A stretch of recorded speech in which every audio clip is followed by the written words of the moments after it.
Assalamualaikum warahmatullahi wabarakatuh.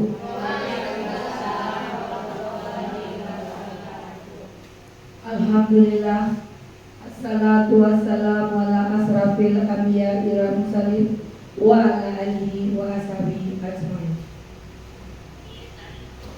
Marilah kita panjatkan puji dan syukur kehadirat Allah Subhanahu wa taala yang telah melimpahkan rahmat dan rezeki-Nya kepada kita.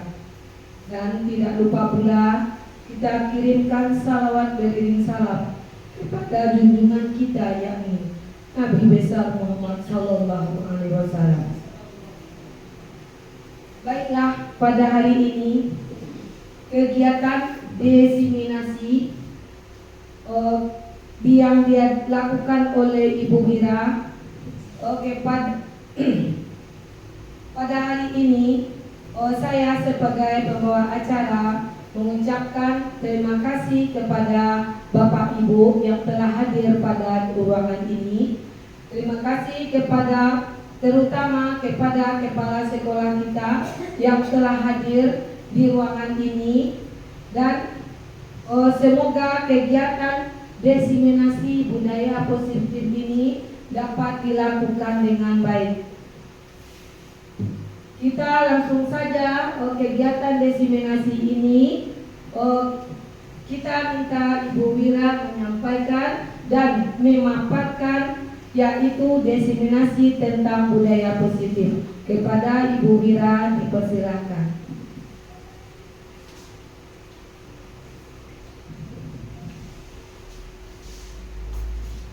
Terima kasih ibu-ibu semua atas kesempatannya. Izinkan saya menyapa ibu-ibu semua melalui pantun. Air beriak tanda tak dalam, air tenang seperti berlian. Izinkan saya mengucapkan salam untuk ibu-ibu sekalian. Assalamualaikum warahmatullahi wabarakatuh. Waalaikumsalam warahmatullahi wabarakatuh. Baiklah ibu-ibu semua, hari ini terima kasih banyak atas kesempatannya, terutama kepada ibu kepala sekolah yang telah memfasilitasi saya untuk mendiseminasi budaya positif dalam acara CGP Angkatan 11 Kabupaten Agam. Dan juga terima kasih banyak untuk ibu-ibu semua yang telah meluangkan waktunya 1 jam ke depan untuk berbagi praktik baiknya. Bapak Ibu semua, diseminasi budaya positif ini difasilitatorkan dengan Ibu Delia Masra, pengajar praktik saya itu Ibu Masna Lewita. Tujuan diseminasi hari ini yaitu menyebarkan pemahaman budaya positif kepada seluruh warga sekolah dan mengajak warga sekolah untuk bersama-sama untuk menerapkan budaya positifnya. Ibu-ibu semua, sebelum kita lanjut acara selanjutnya, kita ice breaking dulu, oke? Nah, sekarang ibu-ibu ikuti saya dulu. Kalau saya bilang sikut seperti ini, ya, sikut seperti ini. Kalau sekat seperti ini. Kalau sakit seperti ini, kalau sikat ambil ya kuliah depan ibu, siapa yang cepatnya? Oke? Satu aja.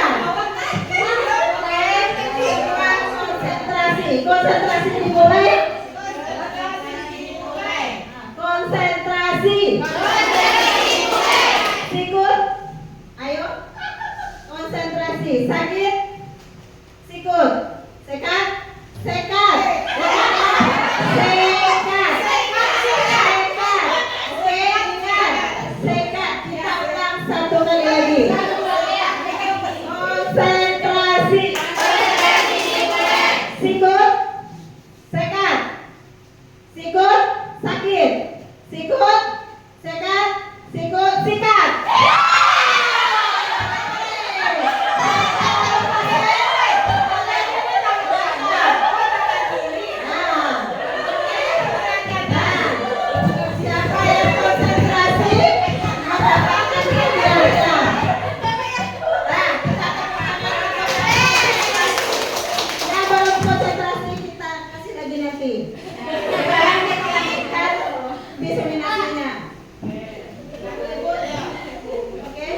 Budaya positif atau ekosistem positif.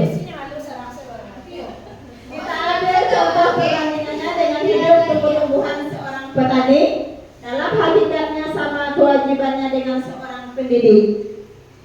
yang menanam padi misalnya hanya dapat menuntun tumbuhnya padi. Ia dapat memperbaiki kondisi tanah, memelihara tanaman padi, memberi pupuk dan air, membasmi ulat atau jamur-jamur yang mengganggu hidup tanaman padi, dan lain sebagainya. Itu menurut Ki Hajar Dewantara, Bapak pendidikan kita. Jadi kita seorang pendidik bagaikan petani, yaitu kita hanya sebagai menuntun anak-anak didik kita saja.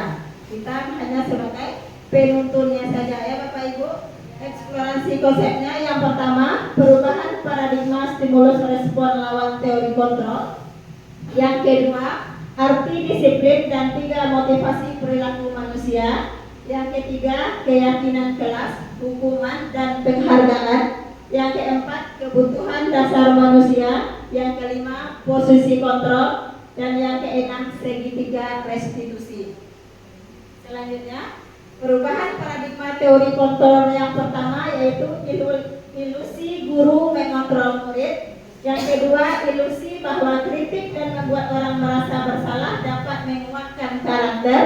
Yang ketiga, ilusi bahwa semua penguatan positif efektif dan bermanfaat. Yang keempat, ilusi bahwa orang dewasa memiliki hak untuk memaksa. Apakah makna disiplin itu? Berasal dari bahasa Latin yaitu disciplina yang artinya belajar.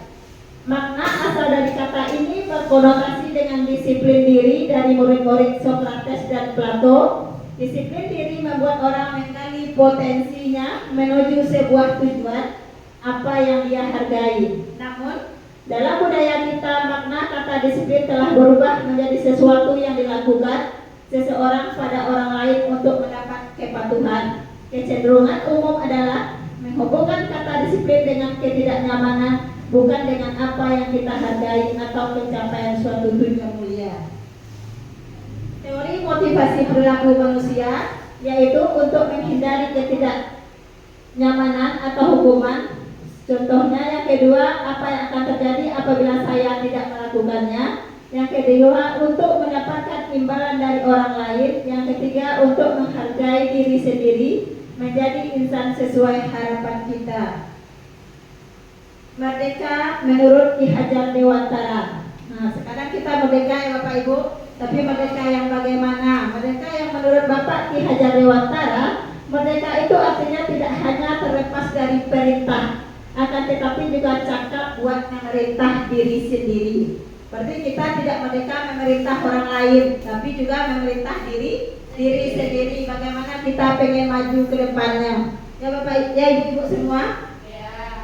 Budaya positif yang pertama, lingkungan positif, keyakinan kelas dan kesepakatan kelas. Nah, ini Bapak Ibu, keyakinan kelas, hukuman dan penghargaan. Mengapa tidak peraturan saja? Mengapa harus keyakinan kelas? Ya dua, tapi kenapa tidak peraturan saja? Kenapa harus keyakinan kelas? Mengapa kita memiliki peraturan harus menggunakan helm bila mengendarai kendaraan roda 2? Menurut Bapak Ibu bagaimana?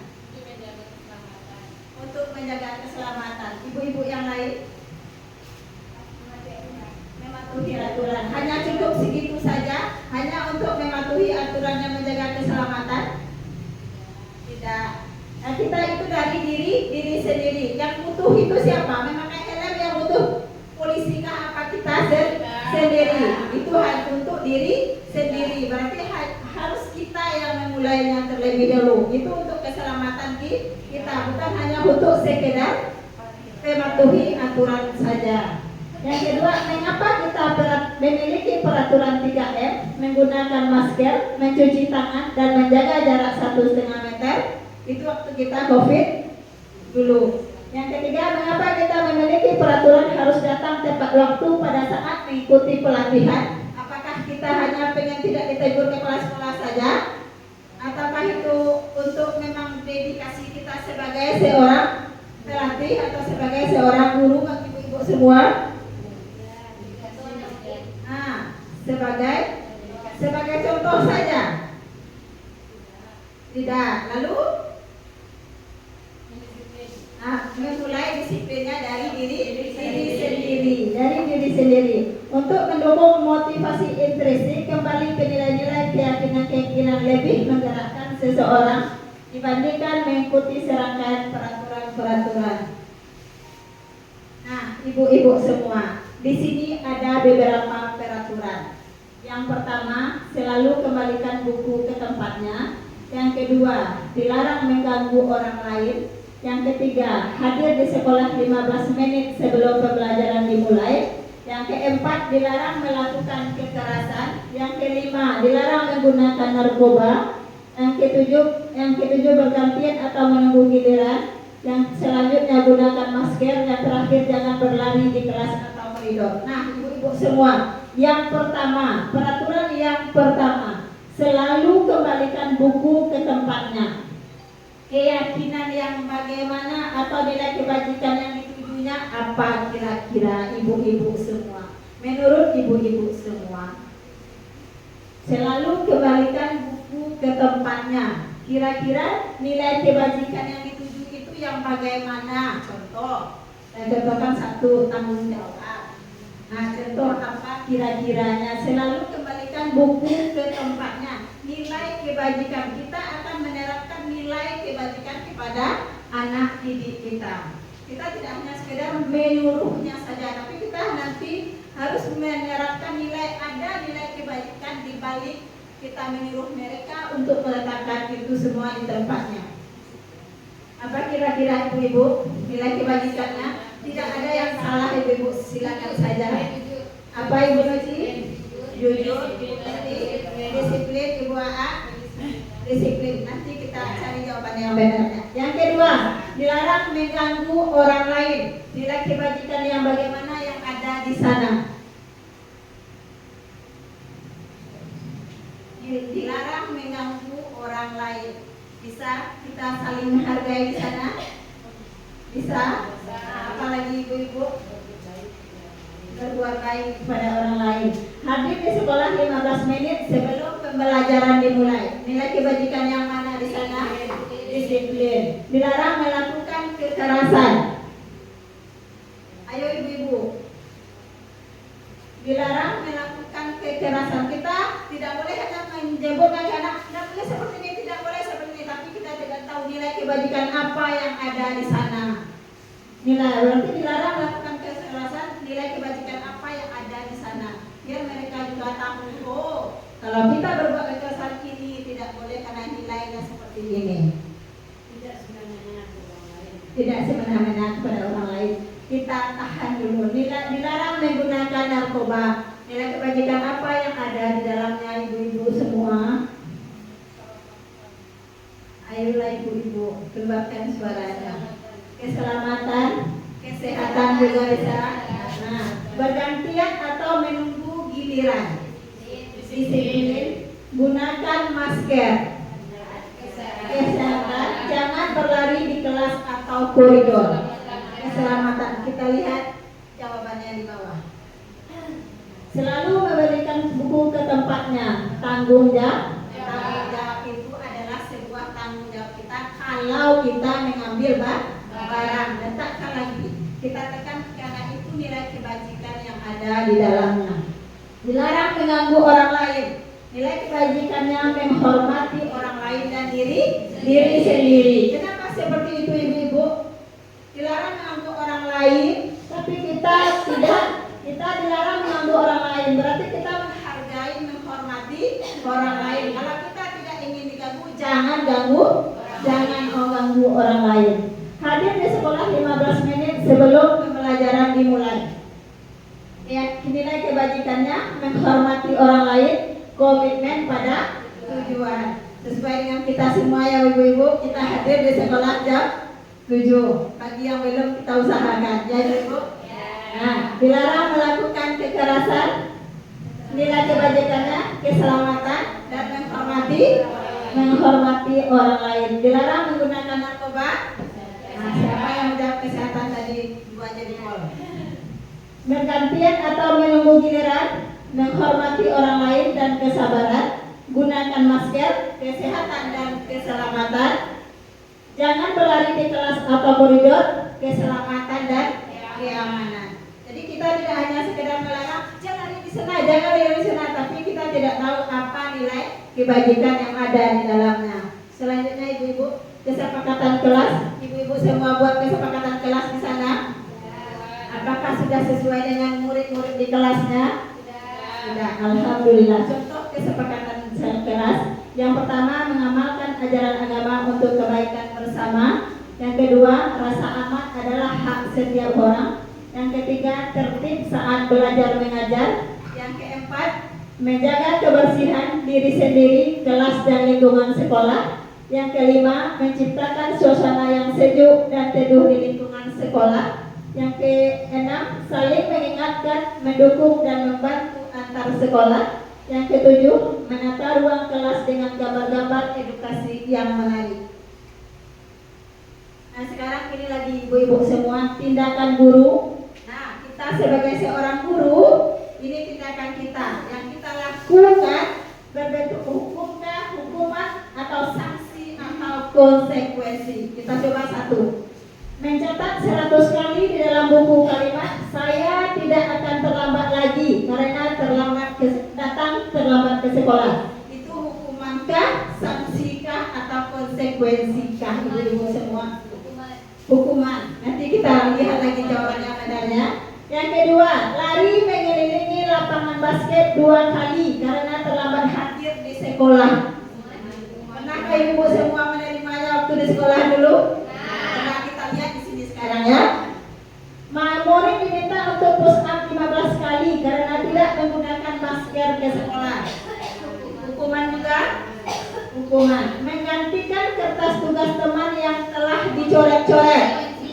Konsekuensi. Membersihkan tumpahan air di meja tulis karena tersenggol pada saat belajar. Konsekuensi. Meminta murid tidak mengenakan sepatu seharian di sekolah karena tidak mengenakan sepatu hitam. Hukuman. Ibu-ibu, hukuman apa konsekuensi? Ada yang hukuman, ada yang konsekuensi. Lari mengelilingi lapangan basket 2 kali karena terlambat 10 menit untuk pelajaran PJOK. Nah, ini apakah hukuman ibu-ibu? Kita lihat hasilnya, jawabannya.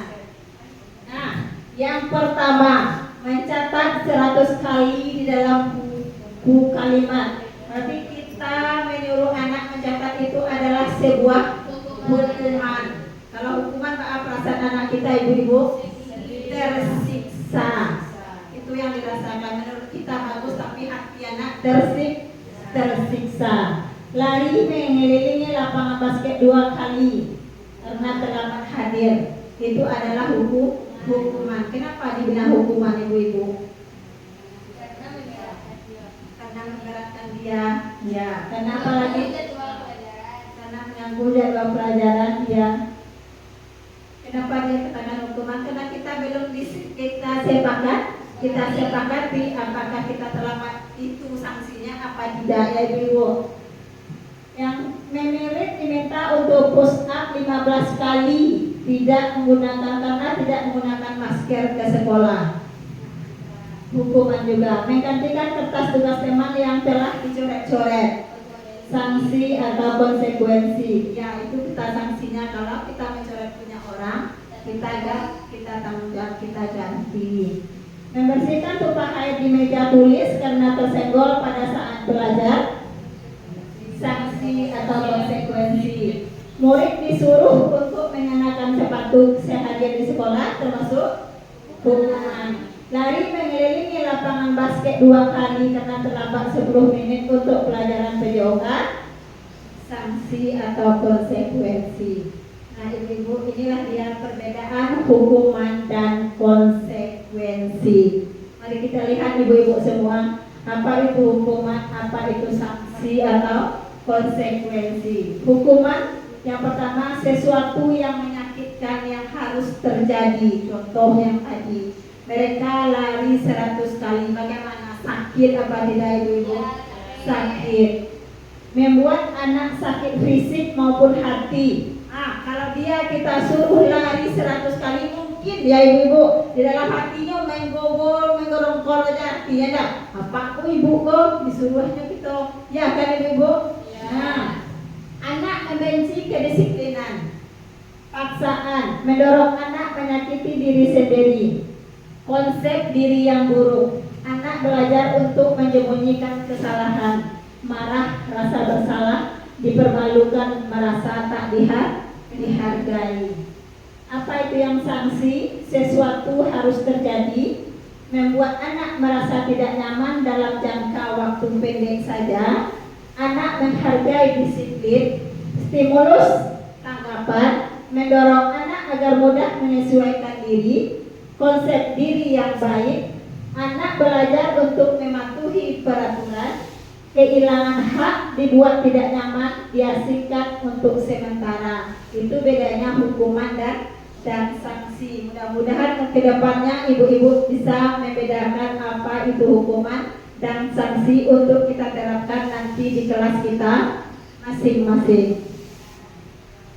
Selanjutnya, posisi kontrol 5. Posisi kontrol kita sebagai seorang guru. Yang pertama, penghukum.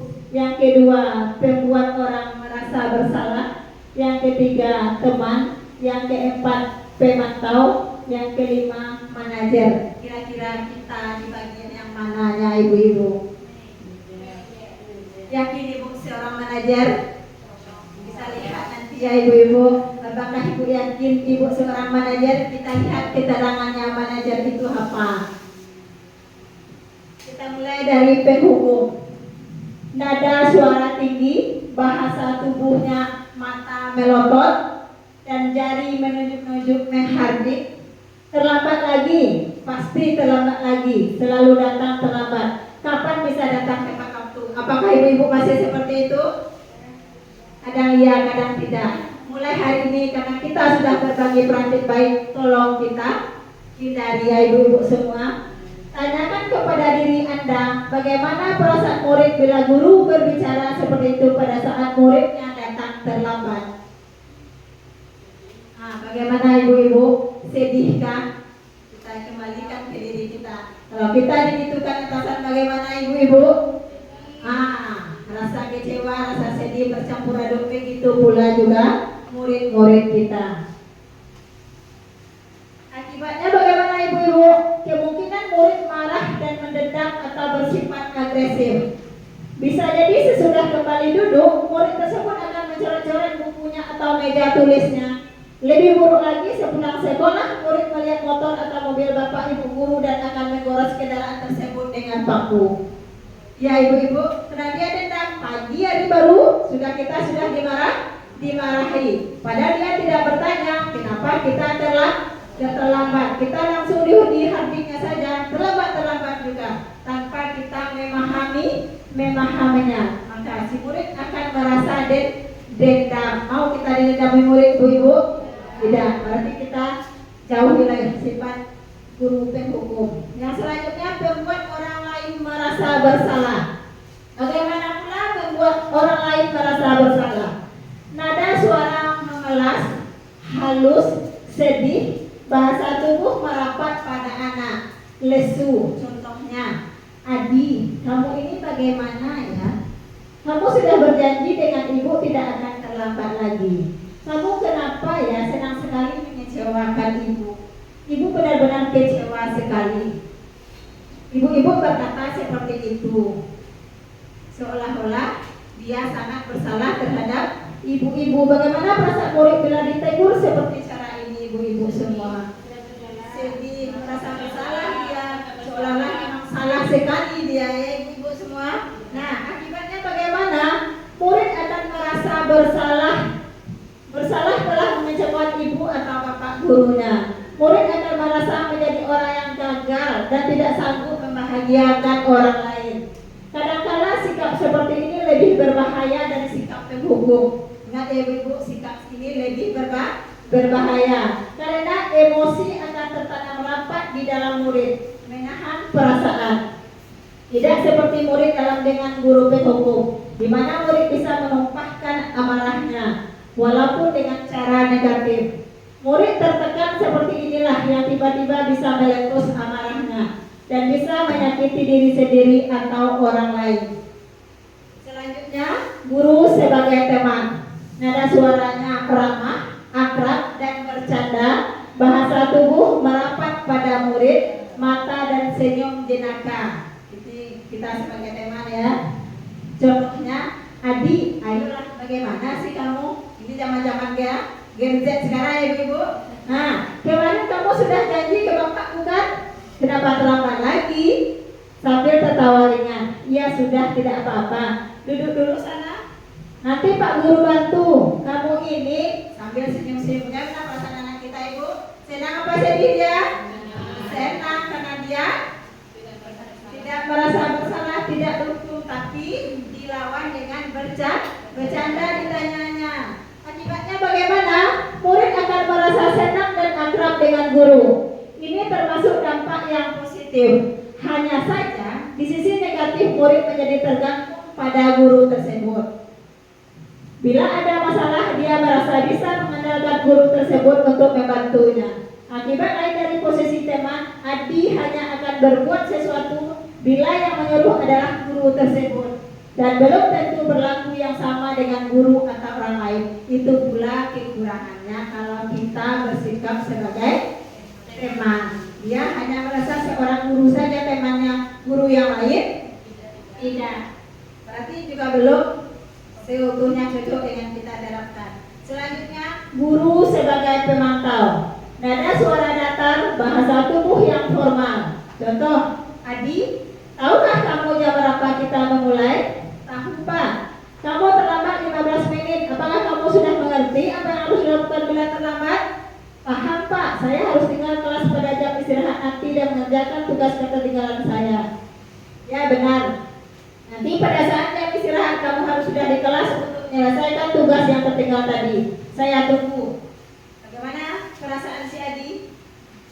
Menurutnya akibatnya, menurut memahami sanksi yang harus dijalankan karena telah melanggar salah satu peraturan sekolah. Guru tidak menunjukkan sesuatu emosi yang berlebihan, menjadi marah atau membuat merasa berbuat bersalah. Murid tetap dibuat tidak nyaman, yaitu dengan harus tinggal kelas pada waktu jam istirahat dan mengerjakan tugas. Guru tetap harus memonitor atau memantau murid pada saat mengerjakan tugas di jam istirahat, karena murid tidak bisa ditinggal seorang diri. Yang terakhir, manajer. Nada suara tulus, bahasa tubuh tidak kaku, mendekat ke murid. Contohnya, Adi, apakah kamu mengetahui jam berapa sekolah dimulai? Tahu Pak, jam 7. Ya, jadi kamu terlambat. Kira-kira bagaimana kamu akan memperbaiki masalah ini? Saya bisa menanyakan teman saya Pak untuk mengejar tugas yang tertinggal. Baik, itu bisa dilakukan. Apakah besok akan ada masalah untuk kamu agar bisa hadir tepat waktu ke sekolah? Tidak Pak, saya bisa hadir tepat waktu. Baik, saya hargai usahamu untuk memperbaiki diri. Nah, bagaimana perasaan murid kalau diberlakukan seperti ini? Apakah ibu-ibu benar sudah menerapkan yang ini? Belum? Mudah-mudahan mulai besok pagi kalau ada anak kita yang terlambat, ibu-ibu, kita coba mulai hari besok menanyakannya seperti ini. Kita tanyakan dulu apa, bagaimananya. Jangan langsung terlambat juga ya ibu semua, karena hari ini kita sudah berbagi praktik baiknya. Pada posisi manajer, suara guru sebaiknya tulus, tidak perlu marah, tidak perlu meninggikan suara, apalagi menunjuk-nunjuk jari ke murid, berkaca pinggang atau bersikap seolah-olah menyesal. Tampak sedih sekali akan perbuatan murid ataupun bersenda gurau menempatkan diri sebagai teman murid. Fokus adalah pada murid, bukan untuk membahagiakan guru atau orang tua. Bila guru mengambil posisi pemantau, guru akan melihat apa sanksinya, apa peraturannya. Namun, pada posisi manajer, guru akan mengembalikan tanggung jawab pada murid untuk mencari jalan keluar permasalahannya, tentu dengan bimbingan gurunya. Nah, ibu-ibu semua, apa itu restitusi? Sebelum kita masuk restitusi, kita ice breaking dulu. Lanjut ya ice breakingnya ya. Ya, semuanya berdiri.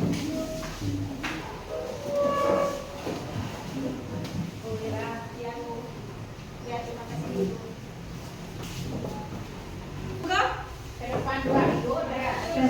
trikingnya ibu-ibu semua. Mengikuti kawasan angkut.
Kita lanjut lagi ya ibu-ibu.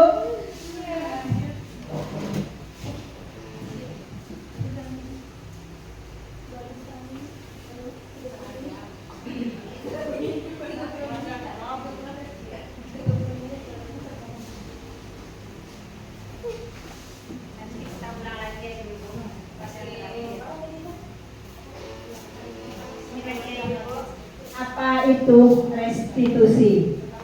Kita lanjut fokus ya ibu-ibu semua.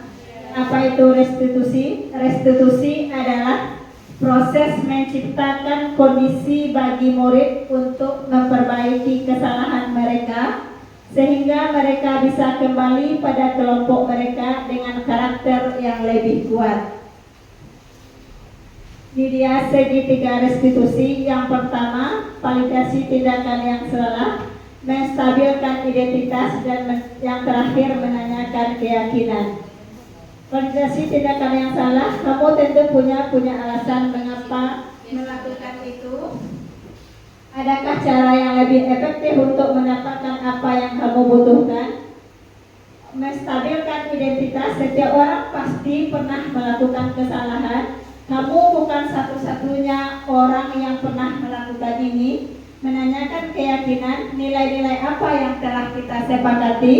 Kamu ingin menjadi orang yang seperti apa? Nah ibu-ibu semua, kita lanjut.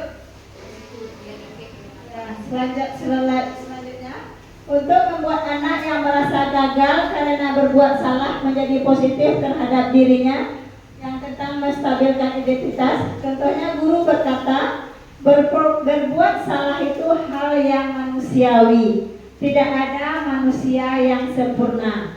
Baik Bapak Ibu juga berbuat salah. Kita pasti bisa menyelesaikan permasalahan ini. Bapak Ibu tidak tertarik untuk mencari tahu siapa yang benar, siapa yang salah. Bapak Ibu lebih tertarik untuk menyelesaikan masalah. Kalau kamu menyalahkan dirimu sendiri terus-menerus, apakah kamu bersikap baik pada dirimu sendiri?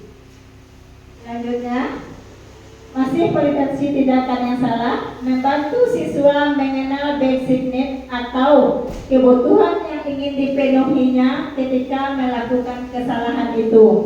Pada dasarnya, setiap tindakan manusia tujuannya adalah memenuhi basic need. Apakah itu power, freedom, love and belonging, fun, atau survival. Guru berkata, kamu pasti punya alasan mengapa melakukannya. Apa yang penting bagi kamu? Kamu boleh tetap berusaha menjaga sikap itu, tapi tambahkan sikap yang lain, yang baru. Maukah kamu belajar cara lain untuk mendapat yang kamu butuhkan tanpa harus memukul? Apakah kamu bisa melakukan dengan lebih baik besok lagi? Selanjutnya, menanyakan keyakinan kelas. Anak melihat kesalahan dihubungkan dengan norma sosial dan nilai-nilai yang mendasari manusia berinteraksi dengan orang lain. Guru berkata, apa nilai yang kita percaya di kelas atau di sekolah kita? Nilai-nilai universal apa yang telah kita sepakati? Kelas yang ideal itu seperti apa sih? Kamu ingin jadi anak yang seperti apa? Apa yang kamu rasakan ketika kamu melakukan itu? Kamu menjadi orang yang seperti apa? Apakah itu telah kita cobakan ibu-ibu? Kadang iya, kadang tidak. Kadang kita kembali lagi ke sikap awal lagi ya ibu-ibu. Namanya kita juga manusia, sama kita ibu, kita lagi-lagi berusaha. Selanjutnya, ini dia kebutuhan dasar manusia kita sebagai manusia: cinta kasih, belonging, power, fun, dan freedom. Cinta kasih atau rasa memiliki dan dimiliki. Begitu juga pun ibu-ibu anak didik kita di sekolah. Dia ingin dikasihi, dicintai, bukan dimarahi di sekolah. Entah dia di rumah lah kena marah, di sekolah pun kena marah. Mungkin dia pagi kena marah di rumah, berharap di jalan ibu menyayanginya, ternyata karena terlambat lagi-lagi ibunya memarahinya. Berapa terpuruknya hati anak kita. Itulah makanya kita kalau ada anak bermasalah, tolong terlebih dahulu divalidasi gimana, kenapa dia terlambat. Yang selanjutnya yaitu kesenangan. Kita semua butuh kesenangan ibu-ibu. Ya, begitupun anak didik kita, dia juga butuh kesenangan. Penguasaan. Kita sebagai manusia, kebutuhan dasar kita penguasaan. Ya, kita penguasa, Bu. Iya. Penguasa siapa, Ibu? Diri sendiri. Kalau anak murid dia pengen juga merasa penguasa. Yang keempat, kebebasan. Freedom. Kita juga ingin bebas ibu-ibu. Kadang iya, kadang iya. Memang banyak iyanya ya ibu-ibu. Bebas dari segala rutinitas yang ada. Begitu juga anak-anak. Ibu suruh kasih tugas-tugas, kadang dia juga pengen bebas. Ibu kasih ini, dia maunya ini. Siapa yang salah? Kita. Karena kita harus sebagai kita harus menuntun mereka. Kita harus memenuhi permintaan mereka. Kita hanya sebagai pendampingnya saja. Apa yang dia mau kita harus turuti dulu. Bukan kita yang mau. Kita mau buat ini, dia mau buat itu. Terlebih ke pekerjaan Sedi ya, pelajaran Sedi, kita mau buat rumah, tapi dia mau buat mobil. Kita paksakan juga dia buat rumah. Akhirnya rumahnya kadang ke atas lah kakinya ya, kadang ke bawah, seperti itulah karena dipaksa. Dia pengen bebas, dia pengennya belajar duduk, kita pengennya belajar berdiri, atau dia pengennya belajar sambil goyang-goyang kaki, kita pengennya duduk yang rapi. Itu makanya kita manusia juga butuh kebebasan.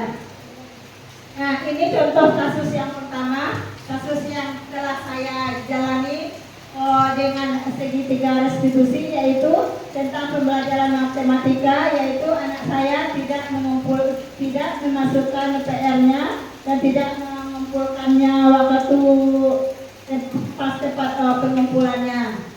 Berikut videonya nanti akan saya putarkan, ibu-ibu bisa melihatnya sebagai referensi. Seperti inilah kira-kira segitiga restitusinya.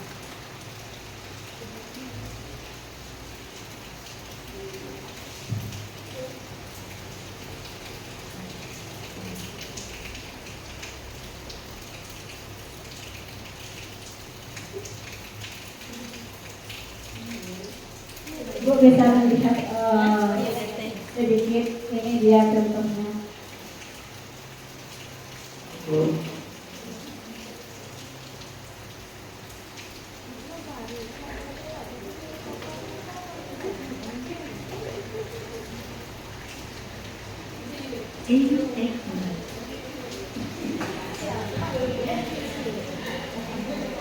Sudah kedengaran ibu-ibu?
Ibu-ibu semua, dari video tersebut kita mencoba menjalankan menyelesaikannya dengan segitiga restitusi, yaitu tentang anak yang tidak mengumpulkan PR-nya. Nah, ibu-ibu semua, kita tidak boleh memanggil anak di hadapan teman-temannya. Kenapa seperti itu? Seperti kita tahu tadi, itu akan membuat dia merasa malu, merasa bersalah. Akan kita akan bisa memanggilnya sendiri tanpa teman-teman yang lain. Dia akan merasa nanti akan mengutarakan, oh Bu, kita akan nanya begini Bu, kenapa saya tidak membuat karena ini Bu, seperti ini Bu. Maka kita tahu alasannya tanpa terlebih dahulu mencap, oh kamu tidak begini ya, karena begini ya, malas kamu ya. Seperti itu ya ibu-ibu semua. Mudah-mudahan untuk kedepannya kita bisa menyelesaikan setiap ada permasalahan anak menggunakan segitiga restitusi. Ya ibu-ibu semua. Nah, kita lanjut lagi ibu-ibu. Ini dia skenarionya yang tadi. Nah, kesimpulannya ibu-ibu semua. Sebelum kita masuk kesimpulannya, apakah ibu-ibu semua ada pertanyaan tentang budaya positif kita hari ini?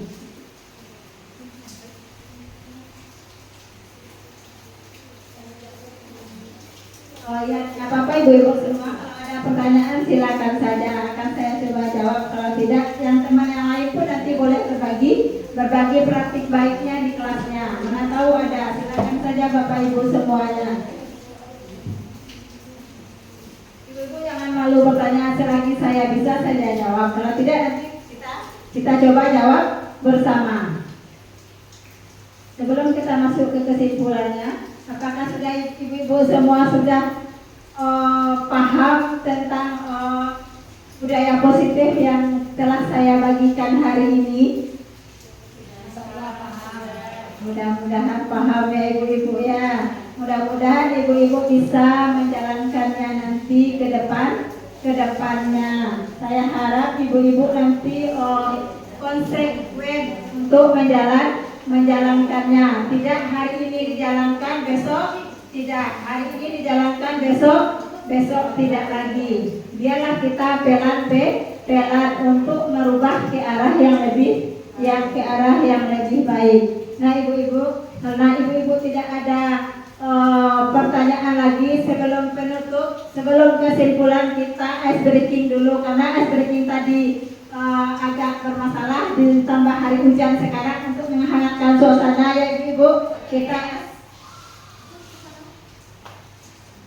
ice breaking lagi. Kita ice breakingnya yang singkat aja. Apa yang ada di atas meja yang telah ibu sediakan, silakan ibu-ibu sikat untuk terakhir. Oke, kita ulang lagi ya. Konsentrasi. Selagi satu kali lagi konsentrasi. Sikut.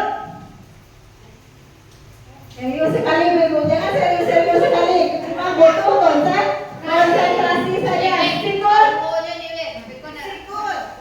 Jangan satu nanti ibu sikut sikat ibu ambil tangan kiri, jangan. Semuanya sikut. Sakit. Sikut. Sekat. Sekat ibu. Sekat. Oke, konsentrasi. Kita ulang satu kali lagi, ingat ya. Sekat bukan sikat. Sikut. Sekat. Ayo ibu-ibu, sekat di sini. Sikut. Sekat. Sikut. Sakit. Sikut. Sekat. Sikut. Sakit. Sikut. Sikat. Siapa yang dapat? Apakah ada berbeda dengan yang pertama tadi? Masih yang belum beruntung, berarti masih kurang konsentrasi. Sekarang kita simpulkan budaya positif kita hari ini. Budaya positif harus dibangun untuk menumbuhkan motivasi internal melaksanakan disiplin positif bagi murid yang nantinya akan ikut berpengaruh kepada pencapaian visi dan misi sekolah kita. Jadi bagaimana visi dan misi sekolah kita tercapai, kita harus menerapkan budaya positif. Kita tidak murid saja, termasuk kita mulai dari diri kita sendiri sebagai seorang guru.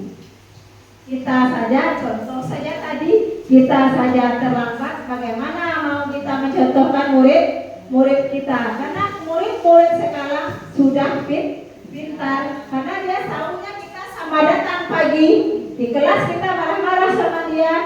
Ibu saya tadi terlambat juga, betapa malunya kita. Jadi kita kalau mau mencontohkan, introspeksi diri dulu. Kita mulai dari diri kita. Kalau visi dan visi sekolah kita mau berhasil dan tercapai, membangun budaya positif tentu saja tidak bisa dilakukan sendiri. Ya ibu-ibu, ya kita butuh kolaborasi. Dengan siapa ibu-ibu kolaborasi kita? Dengan teman sejawat saja kah? Siswa saja kah? Warga sekolah itu siapa saja ibu-ibu? Kepala sekolah, guru, murid, pengawas, orang tua murid, siapa lagi ibu-ibu? Orang tua tidak ikut saja ibu-ibu, tetangga kita pun ikut. Kenapa? Kita punya tetangga ibu-ibu? Punya. Karena kita butuh bertetangga. Kolaborasi yang baik itu di semua warga sekolah. Tidak cukup awak tetangga awak nantinya ya Bapak Ibu. Kalau terjadi sesuatu, gimana kita mengadu dulu ibu-ibu? Tetangga kita. Berarti ibu-ibu semua membangun budaya positif tentu saja tidak bisa dilakukan sendiri, melainkan butuh kolaborasi dari semua warga sekolah, mulai dari kepala sekolah, guru, tenaga pendidik dan murid, bahkan yang pertama memang iya warga sekolah, tapi tidak cukup itu saja. kita butuh yang lain, dukungan orang tua, komite sekolah. Ya, punya komite kita ibu-ibu. Ya, komite ke sekolah adalah perpanjangan tangan kita. Nah, itu kesimpulan tentang budaya positif hari ini ibu-ibu semua. Mudah-mudahan apa yang saya bagikan hari ini bisa kita terapkan di kelas kita masing-masing nantinya. Cukup sekian saja ibu-ibu semuanya. Terima kasih. Salam dan bahagia. Assalamualaikum warahmatullahi wabarakatuh.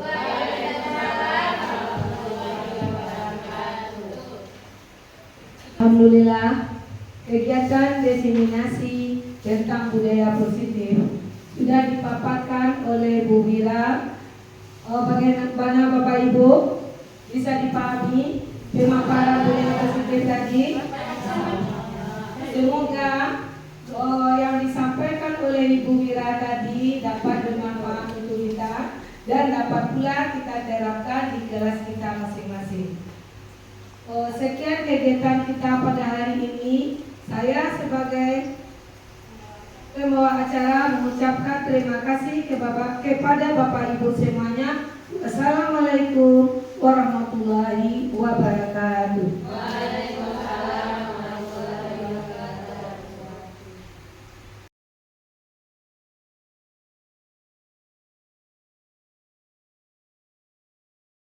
Assalamualaikum anak-anak, ibu-ibu. Apa kabarnya hari ini? Alhamdulillah anak-anak ibu. Sekarang pagi ini kita akan menyepakati keyakinan kelas kita. Nah, sebelum ibu menyepakati keyakinan kelas kita buat dulu apa yang akan kita sepakati. Nah, anak-anak ibu, apa saja yang akan mau kita sepakati? Siapa yang bisa pertama apa yang akan kita sepakati untuk kelas kita? Siapa yang bisa? Idenya apa? Contohnya? Siapa yang bisa? Tunjuk tangannya. Ayo, apa yang akan kita sepakati?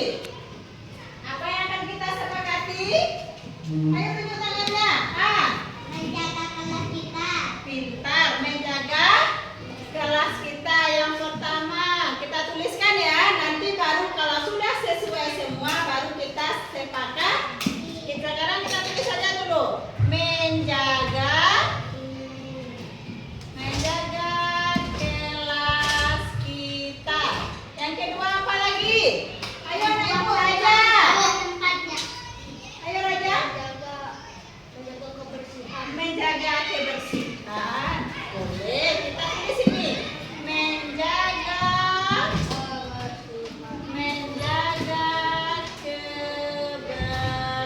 kebersihan. Lagi, siapa lagi? Apa lagi yang butuh kita yakini sini? Apa? Apa, Pak? Berpakaian rapi. Berpakaian rapi. Pintar. Berpakaian rapi. Apa lagi kira-kira? Anak ibu yang bisa minta. Mendengarkan guru berbicara di depan. Mendengarkan guru berbicara di depan. Mendengarkan guru berbicara di depan. Apalagi anak ibu? Apa kira-kira lagi yang harus kita yang akan kita sepakati? Apa lagi nak? Siapa lagi yang bisa? Apa lagi kira-kira? Apa? Membuang sampah pada tempat. Membuang sampah pada tempatnya. Boleh. Kita tulis dulu. Membuang sampah pada tempatnya. Ada lagi? Ada lagi nak? Yang keenam? Apa lakukan? Apa datang ke sekolah tepat waktu. Datang ke sekolah tepat waktu. Apalagi? Ada lagi? Apa sudah cukup? Sudah lewatkan anak ibu. Membersihkan kelas, boleh. Membersihkan kelas. Kita tulis semua apa yang kira-kira anak ibu inginkan. Nanti baru kita sepakati. Boleh apa lagi? Nama Nantun. Sopan santun. Boleh. Apa lagi? Sopan santun. Nah, yang ke-9. Kita sampaikan 10. Baru kita sepakati. Siapa lagi ada? Paras, tidurnya yang bagus nak. Ayo, siapa lagi? Ada lagi, ayolah. Ada lagi.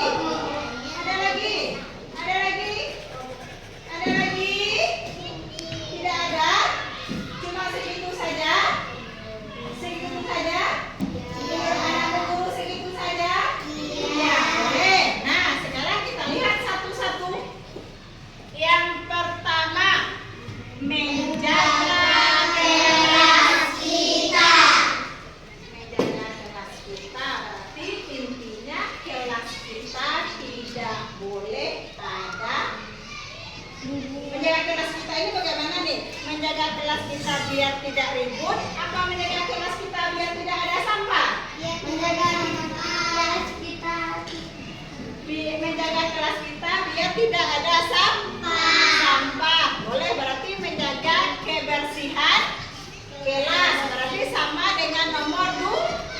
Berarti kita hapus 1. Ya, kita hapus 1. Nah, kita hapus 1.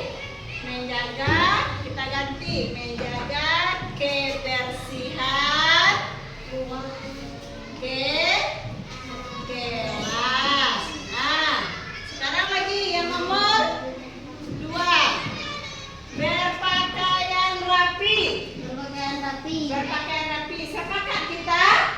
Berarti anak guru tidak boleh lagi tidak berpakaian rapi. Boleh, kita sepakati. 1 sudah, 2. Yang ketiga, mendengarkan guru berbicara di depan. Berarti anak ibu tadi sudah membuatnya mendengarkan guru berbicara di depan. Berarti anak guru, kalau ibu guru lagi mengajar di depan, anak guru bagaimana sikapnya? Baik. Kalau tidak baik, apa ada sanksinya? Ada. Kenapa ada sanksinya? Karena kita sudah sepakat di sini bahwa kita akan mendengarkan guru berbicara di depan. Oke, lanjut. Nomor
kita ada berapa buah? Ada berapa macam? 7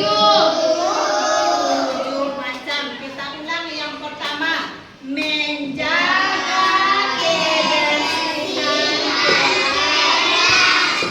2. Berpakaian rapi. 3. Mendengarkan guru berbicara di depan. 4.